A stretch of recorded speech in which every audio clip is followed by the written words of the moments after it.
Alright, we're here. It doesn't matter.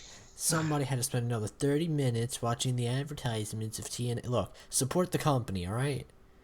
Alright? This is the last Impact Wrestling ever, apparently.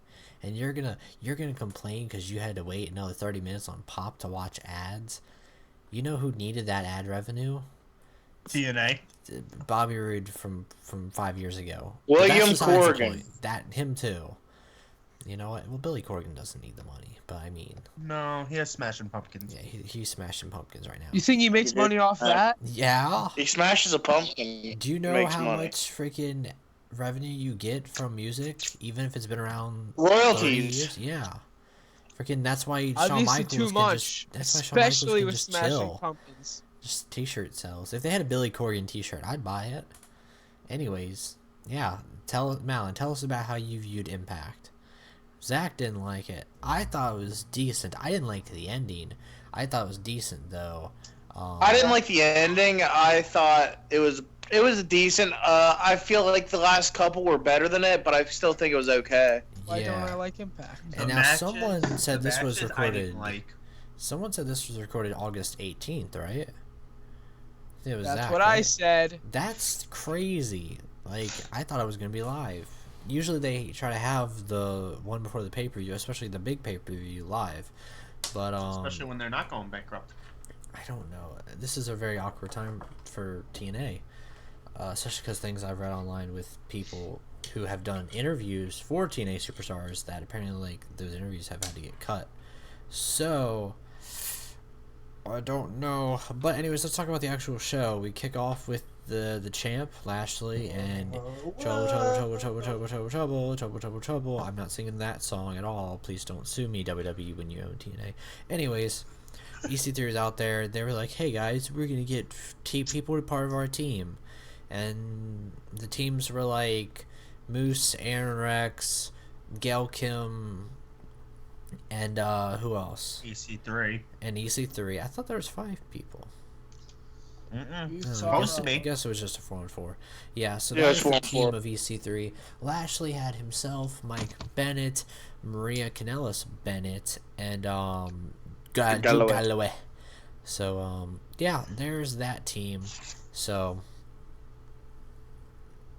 that was basically that segment saying that they were gonna have the team stuff, and then we went into what was it, the not Wolves. We had Eddie Edwards take on DJZ. It ended with a really stiff DDT, and DJZ retained the title. I liked the match. Trevor Lee and Andrew Everett attacking after it kind of seems whatever, but you know. I feel like they just needed something for the X Division title at the pay-per-view. Yeah. I really hope if they have the pay-per-view, I really hope they defend the X Division title in an X Division match. But who knows? Anyways, aside from that, we had some women's stuff with, well, during the show we also had, you know, awkward interviews between people, but that's besides the point. I don't want to really talk about that too much. We had Madison Rayne take on some no-name person who's a former Tough Enough Therapist also. So yeah, there was that. That's all I'm gonna call her. I'm not gonna call her by that goofy name that they try to get me to call her. I'm gonna call her the therapist. So Madison Therapist Rayne, with a of space course, in the middle. Yeah. Aside from that, Allie's great. She's always great. Maria's great. There's that. And let's get right into the big stuff now. Because I think that was it, right? We had that, and then we had. There wasn't a large matches. amount of stuff. Yeah, I think we had like 4 matches, if I can even remember. We had Rosemary versus Rebby Sky. That was better than the last Knockouts match, even though these two aren't technically knockouts. They're their own women, strong, independent women who don't need nothing. Anyways, Rebby Sky got the win by disqualification because Rosemary spit at her, and then Rosemary put Rebby Sky through a table. That claps to Rebby Sky for taking the bump.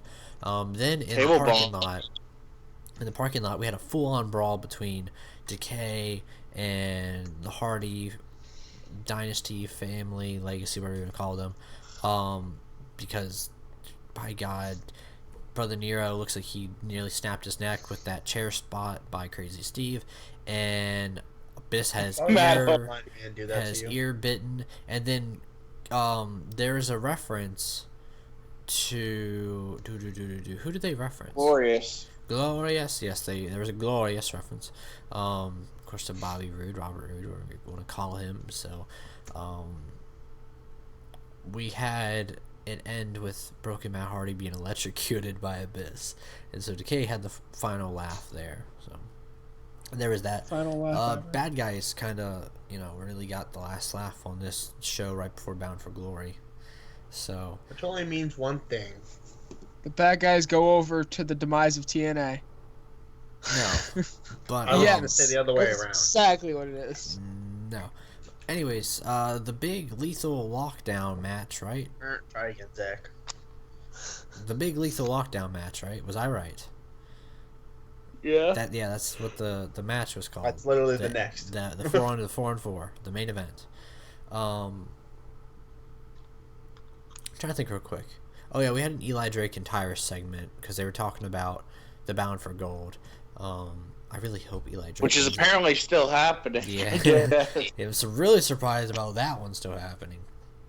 So, the not Bound for Glory, the Lethal Lockdown match was pretty decent. Of course, the women had no part in it at all. They kind of just left.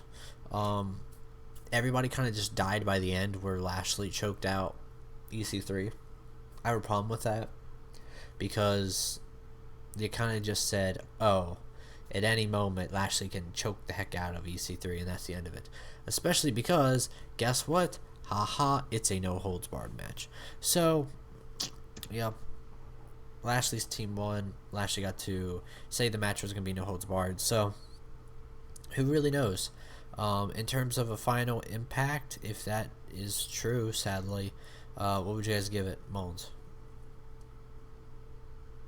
Let's go 7.5. Malin?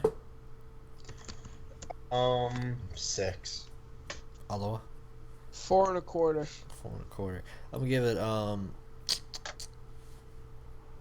give it a solid 6.5.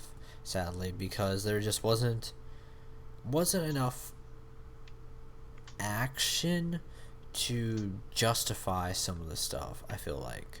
I feel like it doesn't hold up to what we've seen like the past 3 weeks. Yeah. I feel like if with all they built with the Decay and the Hardys, it has to supersede at the pay-per-view anything they've done.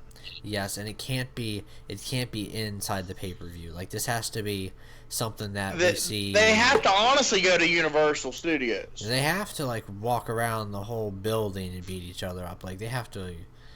I don't know. Like, it can go. Like, I want to see. I want to have where they're all off in different areas fighting, and they have like 4 or 5 different cameramen following these people. Like, you branch off, like having Jeff and Abyss and Matt Hardy and Crazy Steve. But who knows? Who knows? Just have a goddamn WrestleMania 2 event where you got fucking 3 matches in 3 different arenas. But yeah, who knows what the stake of TNA will hold.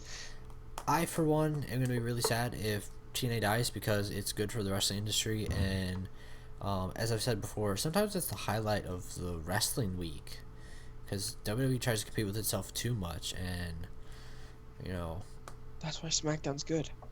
Sometimes. SmackDown has not had a bad show yet. Sometimes. It has. Sometimes. SmackDown Live, not recently. Sometimes. Anyways, we will see you all hopefully next time. Hopefully Sunday.